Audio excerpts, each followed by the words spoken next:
저희 회원님께서 보내온 질문을 제가 대신 스승님께 질문 올립니다. 저는 중학교 시절에 왕따를 당해본 경험이 있어서인지 성인이 된 지금도 다른 사람을 대하는 것을 힘들어하는 대인기피증이 있습니다. 사람들 앞에 나서는 것은 물론 만나는 것조차 두려울 때가 많습니다. 저도 직장을 다니기 때문에 원활한 사회생활을 위해서는 고쳐야 하는데 그것이 어렵습니다. 저는 어떻게 해야 할지 스승님의 가르침을 부탁드립니다.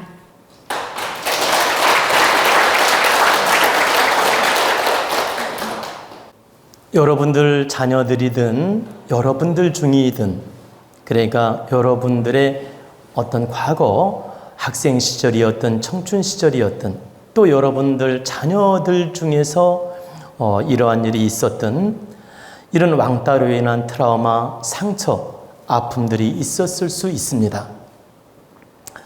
근데 이제 이 왕따나 이 트라우마나 이 상처들을 이제 치료하려면 많은 노력과 시간이 필요합니다. 이 왕따로 인한 상처가 평생 가는 경우도 있습니다. 평생 트라우마로 남는 경우도 있고, 그리고 평생 그 정신적으로 그 우울증으로 남는 경우도 있습니다. 그래서 요즘 젊은 학생들에게 제가 부탁하지만 이렇게 친구, 선후배 간에 그러니까 요즘에 초등학교부터 중학교, 고등학생들을 말하는 겁니다. 친구가 됐든 선후배가 됐든 왕따시켜서 상처 주는 일을 절대 하면 안 됩니다. 나는 장난처럼 했을지 몰라도 그 상대는 엄청난 트라우마, 상처, 아픔, 정신적 장애가 생길 수가 있습니다. 그래서 여러분들이 혹시라도, 그러니까 여러분 자녀가 됐든 여러분이든 혹시라도 이렇게 상처 주고 아픔 주는 일, 왕따시키는 일은 절대 해서는 안 됩니다. 이건 우리 사회적으로 반드시 노력해야 될 문제점입니다. 이 왕따로 인한 상처가 정신적 트라우마가 돼가지고 우울증뿐만 아니라 그 광박간염 또는 대인기피증 또는 그 공황장애, 또 트라우마, 그리고 성격장애, 이런 문제점까지 생기는 경우가 있습니다. 그래서 그 한 인생을 갖다 흔들어 놓을 수 있는 거기 때문에 여러분들 자녀들이 있다면 그런 피해를 봐서도 안 되고 그런 피해를 줘서도 안 된다. 그래서 반드시 자녀들 교육을 바르게 시켜서 이런 피해는 절대 주는 일이 없도록 해야 됩니다. 왜 이렇게 제가 당부의 말씀을 드리냐면, 이 왕따를 시켜서 피해를 주게 되면 이건 사회적 문제도 되지만 왕따를 주어서 피해를 준 사람이 반드시 그 과보가 옵니다. 지금 당장은 내가 가해자로서 피해가 없는 것처럼 보이지만 반드시 나이가 들어서라도 그 가해한 업보를 치르게 된다. 상대가 고통받은 것만큼 가해자도 고통을 받게 되고 과보를 치르게 된다. 그럼 어떤 식으로 과보를 치룰까요? 이 사람이 정신적 트라우마가 생겨서 과보를 치르는 게 아니에요. 가족들이 상처를 주어서, 아픔을 주어서 그 과보를 치른다.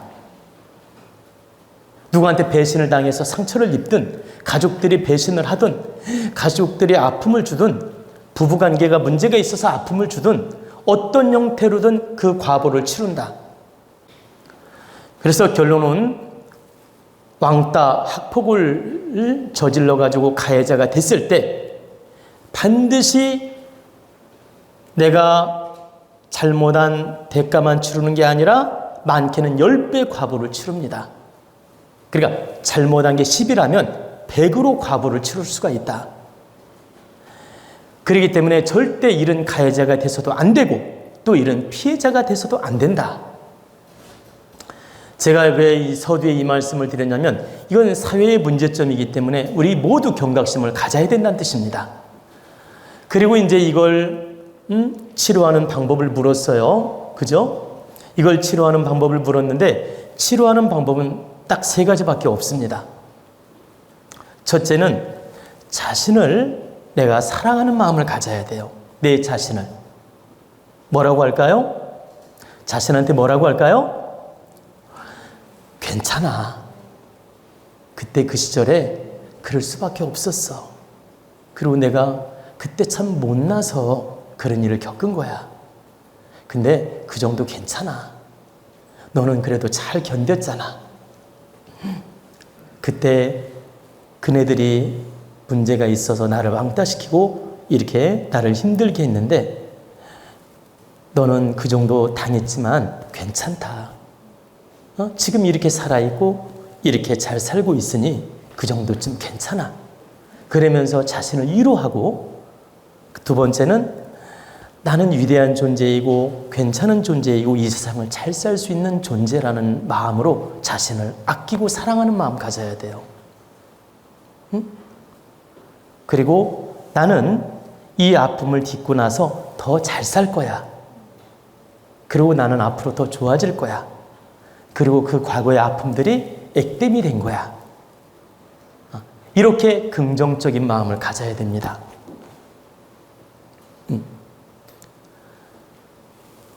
이렇게 세 가지 긍정적인 마음을 가지면 1차 치료하는 데 도움이 됩니다. 그리고 두 번째는 하느님이 나를 더 크게 성장시키고 크게 깨우쳐주고 크게 성장시키려고 이런 아픔을 준 거야. 맹자께서 말씀하셨듯이 대인을 만들 때에는 먼저 그 환경을 괴롭게 하고 마음을 괴롭게 하고 그 육신을 괴롭게 한다는 말이 있지 않습니까? 하늘이 대임을 맡기려 할 때는 이 세 가지 시험을 하거든. 환경도 괴롭게 하고 마음도 괴롭게 하고 이체부를 괴롭게 한다. 그래서 그가 능하지 못한 바를 채워주고자 아픔을 주는 것이다. 하늘이 대임을 맡기려 할 때는 반드시 그런 시험이 있는 것처럼 내가 왕따로 아픔을 겪었다는 것은 내 모자람도 있지만은 하늘이 나를 더 크게 키우려고 이런 시련을 주었구나.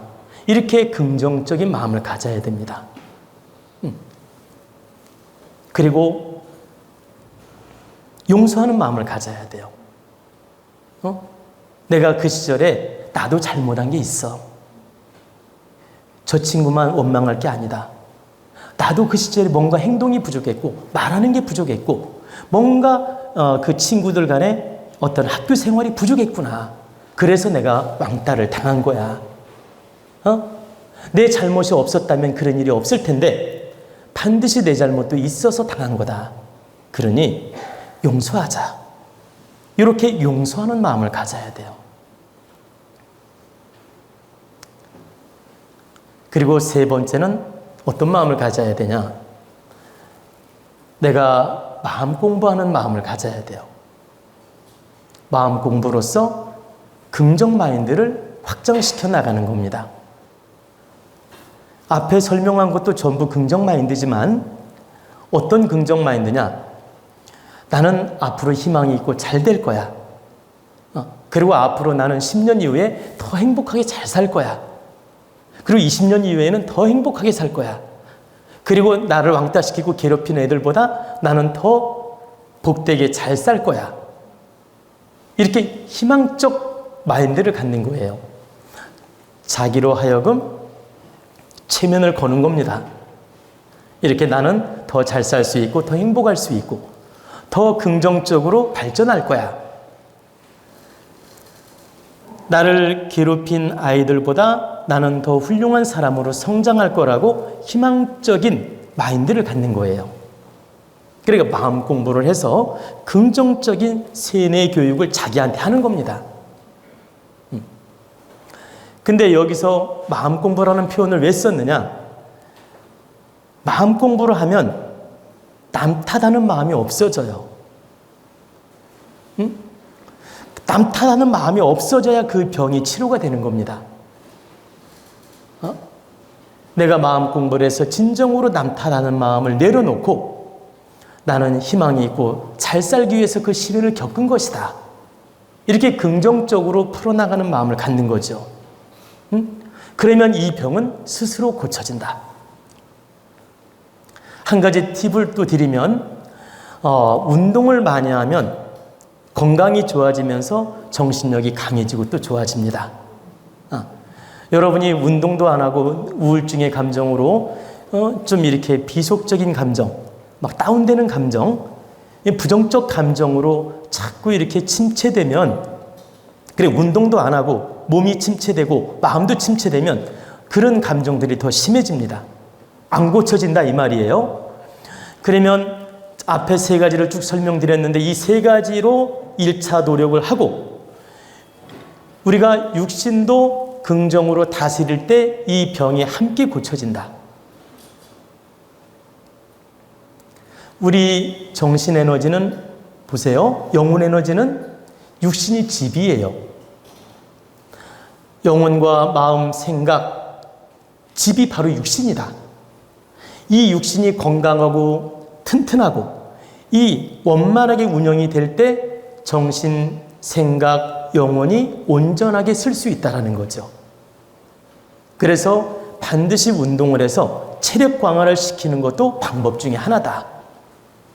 그래서 트라우마에 빠져 있거나 우울증에 빠져 있거나 이렇게 정신적으로 많이 힘든 분들 반드시 운동하십시오. 운동하면서 마음 공부도 해야 효과가 있지. 운동 안 하고 체력이 떨어지게 되면 마음 공부를 해도 긍정으로 바꿔지기가 어렵다는 뜻입니다. 그래서 여러분들도 반드시 운동해서 체력 강화하면서 마음 공부해서 이런 트라우마에 빠지지 말란 뜻입니다.